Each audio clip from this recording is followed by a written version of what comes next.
നമ്മുടെ പ്രൊഡക്റ്റ് എവിടെയാണ് നമ്മൾ ആദ്യം ഉപയോഗിക്കുക? ഈ ഒരു ചെടി വളരുമ്പോൾ നമ്മളൊരു വിത്ത് ഇട്ടു. ഒരു വിത്ത് ഇട്ടതിന് ശേഷം ആദ്യം എന്താ വളരാ? വല്ല ഐഡിയ ഉണ്ടാവും? ചെടി ഒരു വിത്ത് ഇട്ടതിന് ആദ്യം എന്താ വളരാ? വേരല്ലേ വരിക? വേരാണ് നമ്മൾ ആദ്യം സംരക്ഷണം കൊടുക്കേണ്ടത്. നമുക്കൊന്ന് നോക്കാം എങ്ങനെ സംഭവിക്കുന്നത്. ഈ ഒരു ചെറിയ വീഡിയോ ആണ് കേട്ടോ.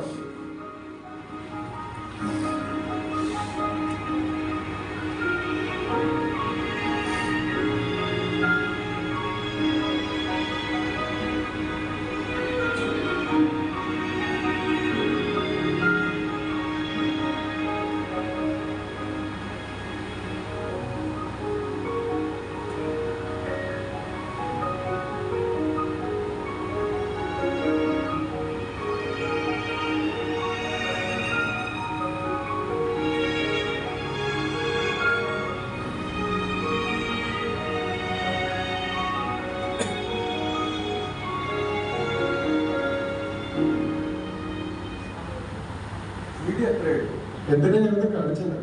നമ്മുടെ പ്രൊഡക്റ്റുകൾ എവിടെ ഉപയോഗിക്കുന്നത് കാണിക്കാൻ വേണ്ടിയിട്ട്. അപ്പൊ ആദ്യം ഏറ്റവും ടെൻഡർ വളരെ തൊട്ട് കഴിഞ്ഞാൽ പെട്ടെന്ന് പൊട്ടിപ്പോകുന്ന ഒരു സാധനമാണ് വേര്. ആ സമയത്ത് അതിനെ ആക്രമിക്കാനുള്ള സാധ്യതകൾ കൂടുതലാണ്. കീടങ്ങളെ ഏറ്റവും ഇഷ്ടപ്പെടുന്ന ഒരു സാധനമാണ് വേര്. വളർച്ചയുടെ തുടക്കത്തിൽ മൂത്ത് കഴിഞ്ഞാൽ പിന്നെ തൊടാനൊന്നും പറ്റൂല. നമ്മൾ തെങ്ങിന്റെ വേരൊക്കെ മൂത്ത് കഴിഞ്ഞാലൊന്നും തൊടാൻ പറ്റും. പക്ഷെ ചള്ളായിരിക്കുമ്പോഴാണ് കീടങ്ങൾ ആക്രമിക്കുക. അപ്പൊ നമ്മൾ എന്താ വേണ്ടേ? നമുക്ക് കീടങ്ങളെ അല്ല കൊല്ലണ്ടേ, നമുക്ക് നമ്മളുടെ വേരുകളെ സംരക്ഷിക്കാനുണ്ട്. വേരുകളെ സംരക്ഷിക്കാൻ വേണ്ടിയിട്ടാണ് നമ്മുടെ ഭൂവസ്ത്ര സൂപ്പർ. റൈറ്റ്?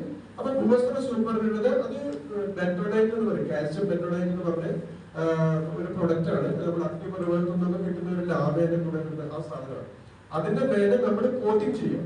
കമ്പനി നമ്മുടെ ഓർഗാനിക് കോട്ടിങ് ചെയ്തിട്ട് ആ കോട്ടിങ് വെള്ളം തട്ടുമ്പോ ഇത് റിലീസ് ആയിട്ട് നേരെ വേരിന്റെ മേലെ പോയി പറ്റിപ്പിടിക്കും. അപ്പൊ നമ്മുടെ വേരിന് പ്രൊട്ടക്ട്. അപ്പൊ കീടങ്ങളെ പദ്ധതി വേരിനെ ആക്രമിക്കുക.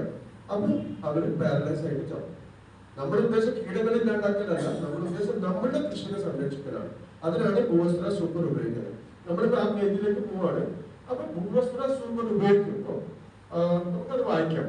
ഭൂവസ്ത്ര സൂപ്പർ ശരിക്കും പറഞ്ഞാൽ നമ്മൾ ഉപയോഗിക്കുന്ന സമയത്ത് വെള്ളം ഉണ്ടാവണം. അതായത് ഈർപ്പം, മണ്ണിൽ ഈർപ്പം ഉണ്ടെങ്കിൽ മാത്രമേ ഭൂവസ്ത്ര സൂപ്പർ വർക്ക് ചെയ്യൂ. മണ്ണിൽ വെള്ളമില്ല, ജലസേചനം അല്ലെങ്കിൽ ഇറിഗേഷൻ കൊടുക്കാൻ സാധ്യതയില്ലാത്തൊരു സ്ഥലത്ത് ഭൂവസ്ത്ര സൂപ്പർ റെക്കമെൻഡ് ചെയ്യുന്നത്. കാരണം അതവിടെ വർക്കാവും. പിന്നെ മഴക്കാലത്ത് കാലങ്ങൾ, വേനൽക്കാലത്ത് നല്ല വെയിലാണ്, ഒരു തരത്തിലും വെള്ളം കിട്ടാതെ അങ്ങനത്തെ സ്ഥലങ്ങളൊക്കെ ഉണ്ട് കേട്ടോ. പക്ഷെ അങ്ങനത്തെ സ്ഥലത്ത് നമ്മൾ ഉഴുന്നൊക്കെ നടന്ന സമയത്ത് നമുക്ക് അധികം വെള്ളമൊന്നും വേണ്ട.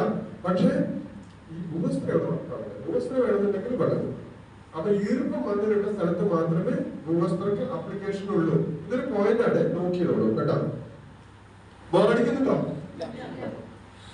അപ്പൊ മണ്ണിന്റെ സ്റ്റെറിലൈസേഷൻ ഫോർമുലയും തരികളായുള്ള ഘടനയും ഉള്ളതാണ് ഭൂവസ്ത്ര. ഭൂവസ്ത്രം വളത്തിന് പകരമുള്ള പദാർത്ഥമല്ല. പൊതുവേ ഉള്ളൊരു മിസ്റ്റേക്ക് ഇതാണ്. ഭൂവസ്ത്ര എന്ന് പറയുന്ന ഒരു ചാക്കില് ഒരു ബാഗിന് 2 കിലോ. അപ്പൊ നമ്മൾക്ക് ആദ്യം വന്ന ചിന്ത തന്നെ ഇത് വളാന്നുള്ളതാണ്. അതല്ല, ഇത് വളത്തിന് പകരമായിട്ട് ഒരു തെങ്ങിന് 100 ഗ്രാം ഇട്ടാലൊന്നും തേങ്ങ വരുമൊന്നുമില്ല കേട്ടോ.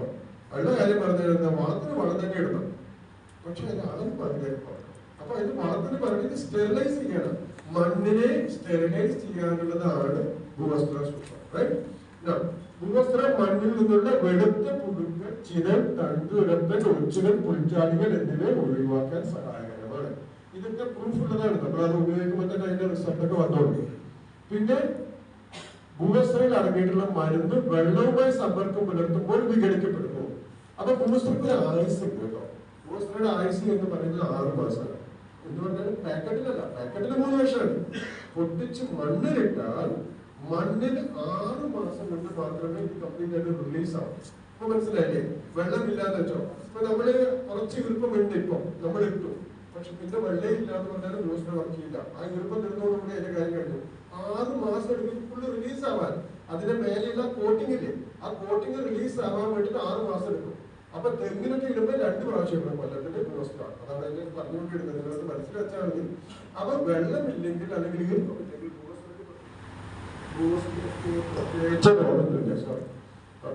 പിന്നെ അപ്പൊ എന്താ പറഞ്ഞത്? ഇത് വേരുകളുടെ ഭാഗത്ത് ആവരണം ചെയ്യപ്പെടുന്നത്. അതിനാൽ ചെടികളുടെ വേരുകൾക്ക് കേടുപാടുകൾ സംഭവിക്കുന്ന ഒഴിവാക്കും. ഞാനിത് പറഞ്ഞതാണ്.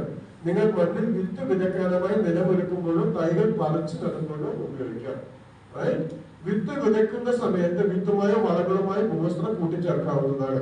വിതക്കുകയോ വിള പറിച്ചു നടന്ന് ചെയ്യുന്ന ഘട്ടത്തിലുള്ള എല്ലാ കർഷകർക്കും നമുക്കിത് കൊടുക്കാവുന്നതാണ് എന്ന് പറഞ്ഞാൽ എന്താ ഉദ്ദേശിക്കുന്നത്? ഇപ്പൊ നെല്ല് ആണെങ്കിൽ നമ്മൾ ഞാറ് നടുവിനെ അപ്പൊ നെല്ല് പറിച്ചു നടുവല്ലേ ചെയ്യുന്നത്.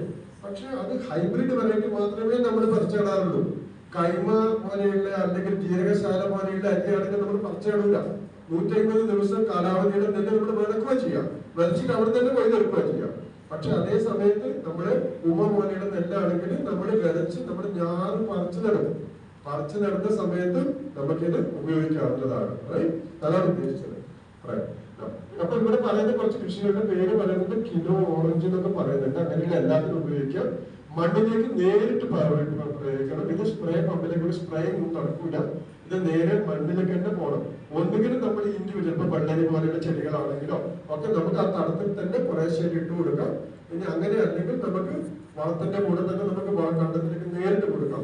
1 ഏക്കറിലേക്ക് നമ്മളിപ്പോ കൊടുക്കുകയാണെങ്കിൽ ഇവിടേക്കാണ് നിങ്ങൾ നോട്ട് ചെയ്യേണ്ട പോയിന്റ് കേട്ടോ. ഇതൊന്നും എല്ലാം ഇവിടെ ഉണ്ടാവില്ല. കുറച്ച് കാര്യങ്ങളൊക്കെ ഞാൻ പഠിച്ചെടുത്ത കാര്യങ്ങളും കൂടെ ഞാൻ ചേർത്ത് പറയുന്നുണ്ട്. കുഴപ്പമില്ലല്ലോ, നോട്ട് ചെയ്യില്ലേ?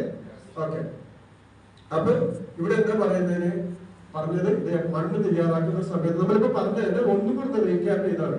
തരികൾ ഈർപ്പവുമായി സമ്പർക്കം പുലർത്തുമ്പോൾ അത് വേരുകളോട് പറ്റിച്ചേർന്ന് കൂടുതൽ സമയം നിലനിർത്തുകയും അവയെ സംരക്ഷിക്കുകയും ചെയ്യുന്നു. ഭൂവസ്ത്ര സൂപ്പർ തുറസായ മണ്ണിൽ വയലിലേക്ക് പ്രയോഗിക്കാവുന്നതാണ്. അടുത്തത് ഇതുപോലെയുള്ള കീടങ്ങളെയാണ്. നമുക്ക് ഇതൊക്കെ അറിയാം അല്ലെ? ഈ ആഫ്രിക്കൻ ഒച്ചിനെയും എല്ലാം അറിയാം. ഇതൊക്കെ നമ്മൾ കാണുന്ന സാധനങ്ങളാണ്. ചാണകം ഇതൊക്കെ ഏറ്റവും അപകടം. വേരിന് ഫിനിഷിംഗ് നമ്മുടെ ചെടിയ മരം ഉണ്ടാവില്ല. ഇപ്പൊ വാർഷിക വിള നമ്മുടെ തോട്ടവിളയ്ക്ക് ആണെങ്കിൽ പോലും ഉണ്ടാവില്ല. വേര് ഫിനിഷിംഗ് എല്ലാം തീർന്നു. എവിടെ ഇതൊക്കെ വരുന്നത്? നമ്മള് ചാണകം കൂടുതൽ പ്രയോഗിക്കൂല മണ്ണില്. ചാണകം എന്തിനാ മണ്ണിലിടുന്നത്? ചാണകം വെറുതെ നൈട്രജൻ കിട്ടാൻ വേണ്ടിയിട്ടാണ്. പക്ഷെ നൈട്രജന്റെ അളവ് വളരെ കുറവായത് കൊണ്ട് തന്നെ ചാണകത്തിന് 2% നൈട്രജൻ ഉള്ളൂ. നമുക്ക് ഏകദേശം യൂറിയയുടെ 46% നൈട്രജൻ. അപ്പൊ 2% നൈട്രജൻ ഉള്ള ചാണകം നമുക്ക് അവിടെ ഇടുമ്പോൾ നമ്മൾ എന്ത് ചെയ്യും? മൊത്ത അളവിന് കൊണ്ടുപോയിടും. അപ്പൊ അതിന് മുഴുവൻ ചാണകം ഇട്ടുണ്ടാവും. ഇതാണ് പോയിട്ട് വേരിനാക്കണം. അപ്പൊ നമ്മൾ എന്താ ചെയ്യുക? ഭൂമസ്ത്രീ കൂടെ ചേർത്ത് കിട്ടി കഴിഞ്ഞാൽ അത് അവിടെ റെഡി ആയി കൊടുക്കുന്നത്.